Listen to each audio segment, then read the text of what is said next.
Hello all, welcome back to another new video of Learn with Bhavna. We are doing MPS 003 important question and answers for your IGNOU June 25 exam.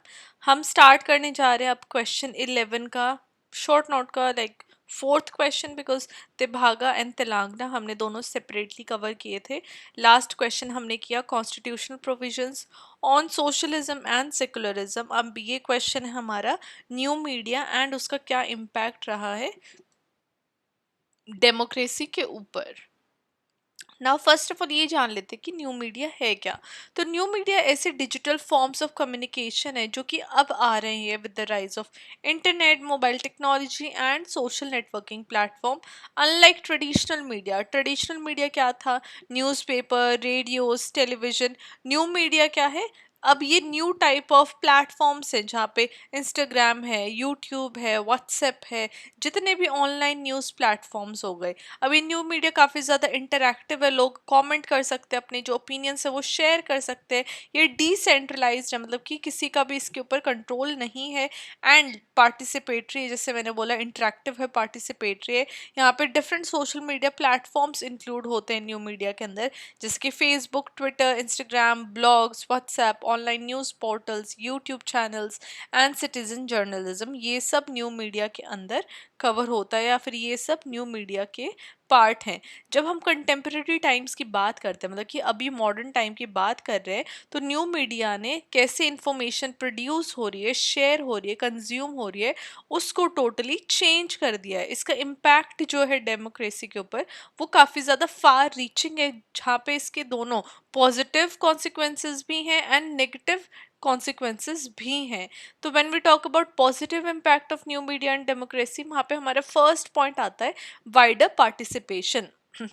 हम new media, जैसे हमने पहले भी बात किया, allow करती है normal ordinary citizens को कि वो पार्टिसिपेट कर सकते हैं पॉलिटिकल डिबेट्स में, डिसीजन मेकिंग प्रोसेसेस में, जहाँ पे लोग हैं वो अपने व्यूज़ एक्सप्रेस कर सकते हैं, पब्लिक इश्यूज़ को डिस्कस कर सकते हैं एंड गवर्नमेंट को अकाउंटेबल ठहरा सकते सकते हैं फॉर गवर्नमेंट रोल, जो गवर्नमेंट डिसीजंस ले रही है उसके प्रति. अब ऑनलाइन पिटिशंस, हैशटैग, कैंपेन, ये सब पावरफुल डेमोक्रेटिक टूल्स बन जाते हैं within new media. Second is information access. अब लोगों के पास एक्सेस है डिफरेंट सोर्सेज ऑफ इंफॉर्मेशन से, जहाँ पे वो जो ट्रेडिशनल गेट कीपर थी मोनोपोली की, उसको न्यू मीडिया ने ब्रेक कर दिया है. न्यू मीडिया के द्वारा जो इंफॉर्मेशन है वो बहुत फास्ट सेल की जाती है एंड बहुत फास्ट काफ़ी वाइड नंबर ऑफ लोगों तक रीच कर जाती है. लाइव अपडेट लोगों को मिलते हैं, सिटीजन रिपोर्ट्स मिलती है and alternative media voices expose की जाती हैं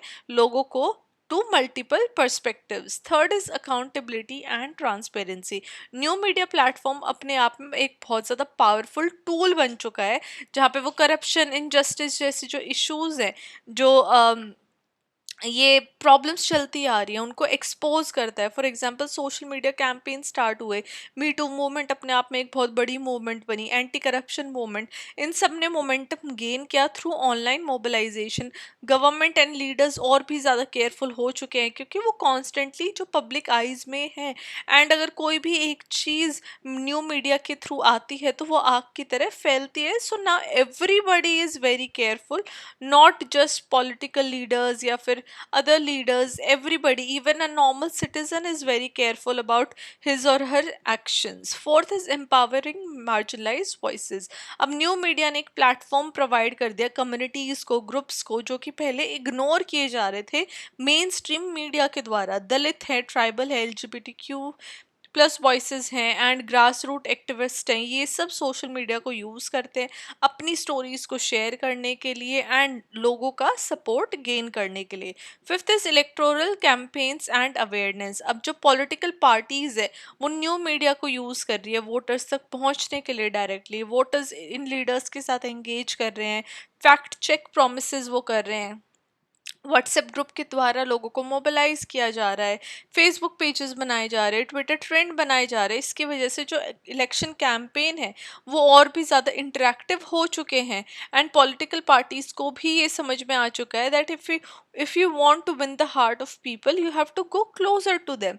तो न्यू मीडिया अपने आप में एक न्यू फेज लेके आई है फॉर एवरीबडी। बट उसके साथ साथ, ये तो हमने अभी पॉजिटिव बातें की, लेकिन नेगेटिव इम्पैक्ट, नेगेटिव कॉन्सिक्वेंसेस भी हैं न्यू मीडिया के डेमोक्रेसी के ऊपर। फर्स्ट ऑफ ऑल, जो सबसे बड़ा इशू है, that is fake news and miss information. एक जो सबसे बड़ा थ्रेट है rapid spread of fake news का, र्यूमर्स का, डीप फेक्स का, जो मिस इन्फॉर्मेशन है वो लोगों में पैनिक क्रिएट कर देती है, इलेक्शंस को इन्फ्लुएंस कर देती है, या फिर लोगों के अंदर वॉयलेंस भी क्रिएट करती है। For example fake WhatsApp forward हमें डेली को देखने को मिलते हैं, जहाँ पे जो लिंक्ड होते हैं मॉब लिंचिंग से रिलेटेड विद इन इंडिया, या फिर किसी भी XYZ रिलेटेड, चाहे वो जॉब से रिलेटेड हो, आपको फेक व्हाट्सएप आ जाएगा, या फिर किसी पर्टिकुलर पर्सन की डेथ से रिलेटेड हो, वो भी फेक न्यूज़ बन जाती हैं। एंड ये सब one of the biggest threat है of new media. Second is echo chambers and polarization. अब सोशल मीडिया एल्गोरिथम शो करती है लोगों को कंटेंट जो कि उनके बिलीव्स, उनकी धारणाएं, उनके इंटरेस्ट से मैच करता है। इसकी वजह से एक इको चैम्बर क्रिएट हो जाता है, जहाँ पे जो यूज़र है वो सिर्फ जैसी चीज़ें वो चाहते हैं वही चीज़ उनके पास आती है उनको देखने के लिए। इसकी वजह से लोगों के अंदर एक पोलराइजेशन और इनटॉलरेंस बन जाता है टुवर्ड डिफरेंट ओपिनियंस। आपने देखा होगा कि वो वीडियोस जो कि एक डिफरेंट तरीके की बातें करती हैं सोसाइटी में, या फिर सोसाइटी में लोगों को जागरूक करने की बातें करती हैं, उस वीडियो के नीचे इतनी सारी हेट कमेंट्स होंगी that you don't know anything about society, society में ये ठीक नहीं है, ये गलत है, ये है, वो है। तो ये जो लोगों के अंदर डीप पोलराइजेशन है, मतलब कि लोग दो डिफरेंट वर्ल्ड्स में डिवाइड हो जाते हैं, एंड लोग एक दूसरे का ओपिनियन भी नहीं सुनना चाहते हैं, ये हमें न्यू मीडिया के द्वारा देखने को मिलता है। एंड इतनी ज़्यादा हेट्रेड, इतनी ज़्यादा ट्रोलिंग, ये भी वन ऑफ द इश्यूज है, one of the negative consequences है, जो कि अभी हमारा थर्ड पॉइंट है, that is hate speech and trolling. अब न्यू मीडिया मिसयूज किया जाता है हेट स्पीच फैलाने के लिए एंड माइनॉरिटीज़ को टारगेट करने के लिए, या फिर किसी भी पर्टिकुलर पर्सन को, किसी भी पर्टिकुलर एक थॉट प्रोसेस को टारगेट करने के लिए। ऑनलाइन अब्यूज़, बुलिंग, ट्रोलिंग, ये सब इतनी ज़्यादा कॉमन हो चुकी है, जो कि मीनिंगफुल डिबेट को डिस्करेज करती है, एंड जो डिसेंटिंग वॉइस है, जो कुछ न्यू लाना चाह रहे हैं सोसाइटी में, उनको दबा देती हैं। Fourth is manipulation bye political interest. अब पॉलिटिकल पार्टीज एंड जो वेस्टेड इंटरेस्ट है वो न्यू मीडिया को यूज़ करते एक प्रोपेगेंडा की तरह, targeted ads, spreading fake narrative. IT cell run करते हैं कोऑर्डिनेटेड कैंपेन्स के लिए, ताकि वो पब्लिक ओपिनियन को शेप कर सके।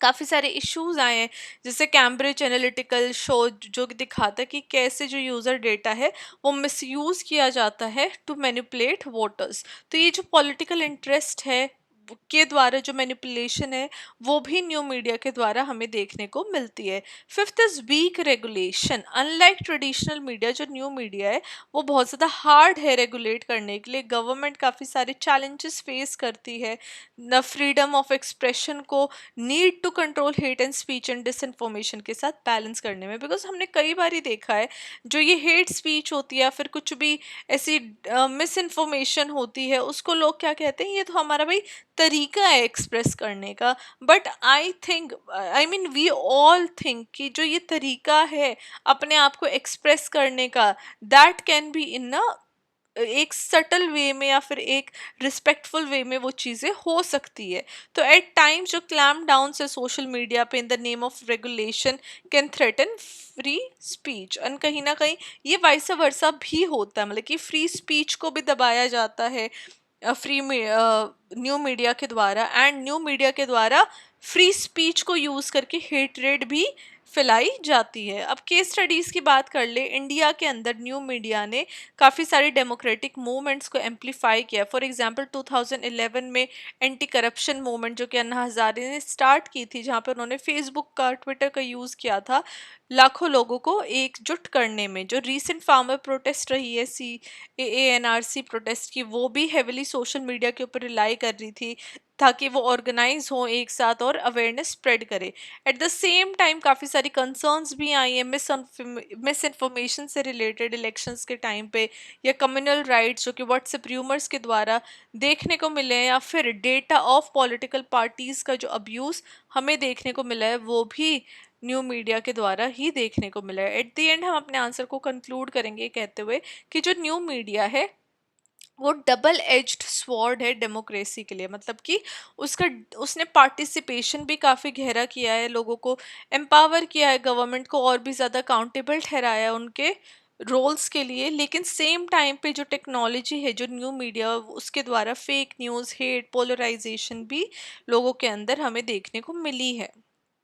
ये इंश्योर करने के लिए कि न्यू मीडिया स्ट्रेंथन करे डेमोक्रेसी को, एक नीड है डिजिटल लिटरेसी की, फैक्ट चेकिंग की, एथिकल जर्नलिज्म की एंड रिस्पॉन्सिबल यूसेज की, ताकि एक बैलेंस्ड रेगुलेशन आ सके लोगों के अंदर, फ्रीडम ऑफ स्पीच को प्रोटेक्ट किया जा सके विदाउट कर्बिंग मिसयूज। तो इसको अगर वाइजली यूज़ करते हैं तो न्यू मीडिया एक पावरफुल टूल बन सकती है एक informed, inclusive and participatory democracy बनने में। तो ये हमारा आंसर था न्यू मीडिया के ऊपर, जहाँ पे हमने इसके दोनों पॉजिटिव एंड नेगेटिव इम्पैक्ट्स देखे। ये पता होना चाहिए आपको न्यू मीडिया क्या है, एंड डेफिनेटली जो उसके पॉजिटिव नेगेटिव इम्पैक्ट्स हैं हम सब बहुत अच्छे से जानते हैं, हम सब ये आंसर बहुत अच्छे से अटेम्प्ट कर सकते हैं। जस्ट दैट अब आपको एक कंटेंट मिल चुका है, कंसाइज आपको आंसर मिल चुका है। इस वीडियो को अच्छे से देखिए, अपना जो कंटेंट है वो बनाइए, एंड अगर ये एग्जाम में क्वेश्चन आता है तो डेफिनेटली इसको आप अटेम्प्ट करिएगा। Now I will see you with next question, जो कि हमारा लास्ट क्वेश्चन होने वाला है मेरी लिस्ट से। इसके बाद मतलब कि ये जो लास्ट क्वेश्चन रहेगा basic minimum needs human development index के बाद में, जो आपके डाउट है, जो आपके कन्फ्यूजन्स है, वो वाले क्वेश्चन पिक करूंगी। I will see you in the next video. Till then keep on studying and all the really best for exam. Bye.